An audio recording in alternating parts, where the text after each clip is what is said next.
ঘুম থেকে উঠলেই তো আমার জাতীয় কাজ চা গরম করা। সেটাই আমি ফার্স্টে করে দেন রিল্যাক্সে যাই বাবা-মার রুমে চা খেতে। চা, বিস্কিট সঙ্গেই নিমকিটাও নিয়েছি। বেশ ভালো লাগে এই নিমকিটা আমার। আর এই আমার ছানাটাকে না একটু ঠান্ডায় কুঁচকে গেছিল, মানে কুঁকড়ে গেছিল অ্যাকচুয়ালি।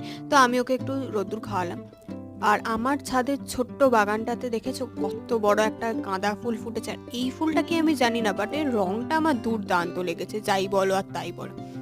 তো আমি নিজেকে একটু দেখিয়ে নিই। বিয়েবাড়ির পর থেকে নিজের থোবড়াটা নিজেই দেখতে খুব লজ্জা লাগছিল। ওই পিম্পলস বেরিয়ে অবস্থা খারাপ, বাট নেল পালিশের কালারটা বেশ ভালো লাগছে আমার মুখের সাথে দেখলে। তো নিচে নেমে মাংস রান্না করছি। আর আমার বাড়ি অতিথি এসছে, অতিথিকে আমি চিকেন কষে খাওয়ালাম। দেন দুজনে গেছিলাম বিশালে একটু টুকিটাকি শপিং করতে। বিশালের কালেকশনগুলো বেশ ভালো, ফুটওয়্যারের কালেকশন বিশেষ করে। আর আদার্স কালেকশন দেখেছি টুকটাক, বাট ভালো করে দেখা হয়নি। তো চলো আজকে ভিডিওটা এইটুকু।